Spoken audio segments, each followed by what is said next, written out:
جیسے ہی فیصل نے بادشاہ کا یہ خط پڑھا، اس نے یہ خط اپنے بھائی کو دیا، جس نے سیدھا جا کر بادشاہ کے منہ پر یہ خط پھاڑ دیا۔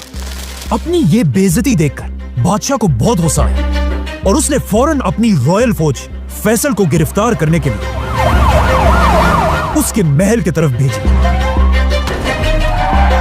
بادشاہ کی رائل فوج نے جا کر فیصل کے محل کو ہر طرف سے گھیر لیا، لیکن فنی بات یہ ہے کہ فیصل کے پاس اتنی طاقت تھی اور اس کا اتنا روب تھا کہ جیسے ہی فیصل اپنے محل سے باہر نکلا،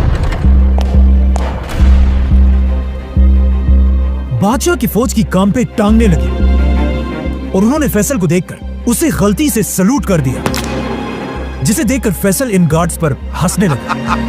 لیکن پھر بھی یہ گارڈز فیصل کو گرفتار کرنے کے لیے کھڑے رہے، یہاں تک کہ کہا جاتا ہے کہ بادشاہ نے فیصل کو مارنے کی کوشش بھی کی۔ یہ سب دیکھ کر آخر فیصل نے اپنے باپ سے کی ہوئی قسم توڑ دی اور کہا اب اور بس ہے، سعود ساری حدیں پار کر چکا ہے۔ اب سعود کے پاس تو صرف تھوڑے سے رائل گارڈز تھے، لیکن سعودی عرب کی پوری فوج فیصل کو اپنا لیڈر مانتی تھی۔ تو سب سے پہلے فیصل نے حکم دیا کہ سارے پیلسز سے ہماری عورتوں اور بچوں کو نکال دیا جائے، کیونکہ اب فیصلہ تلوار سے ہوگا۔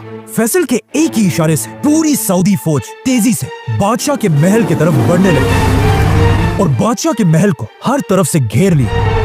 اب فیصل اور سعود ایک سٹینڈ آف میں کھڑے تھے، لیکن فیصل کی فوج بادشاہ سے بہت زیادہ تھی، اسی لیے بادشاہ اپنی فوج کو لے کر پیچھے ہٹ گیا اور حالات اتنے بگڑ چکے تھے کہ اب ان دونوں بھائیوں فیصل اور سعود کا فیصلہ کرنے کے لیے سعودی عرب کا مفتی اعظم مکہ سے کیپٹل کی طرف آیا، جو وہابی خاندان کا لیڈر تھا۔ سعود یہ دیکھ کر حیران رہ گیا کہ اس کا اپنا خاندان اور سعودی عرب کے سارے علماء بادشاہ کو چھوڑ کر فیصل کے ساتھ کھڑے تھے۔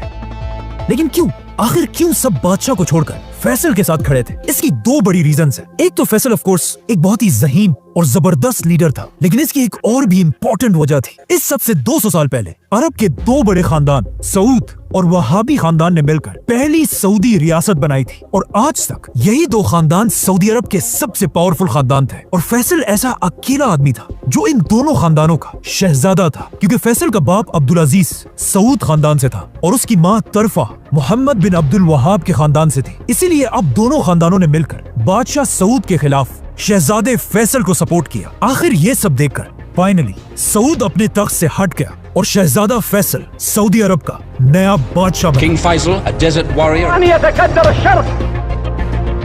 اور بادشاہ بنتے ہی فیصل نے اپنی پہلی سپیچ اور کہا کہ اے لوگو، مجھے اپنا بادشاہ نہیں بلکہ اپنا دوست اور نوکر سمجھو، کیونکہ تمہارا بادشاہ میں نہیں بلکہ اس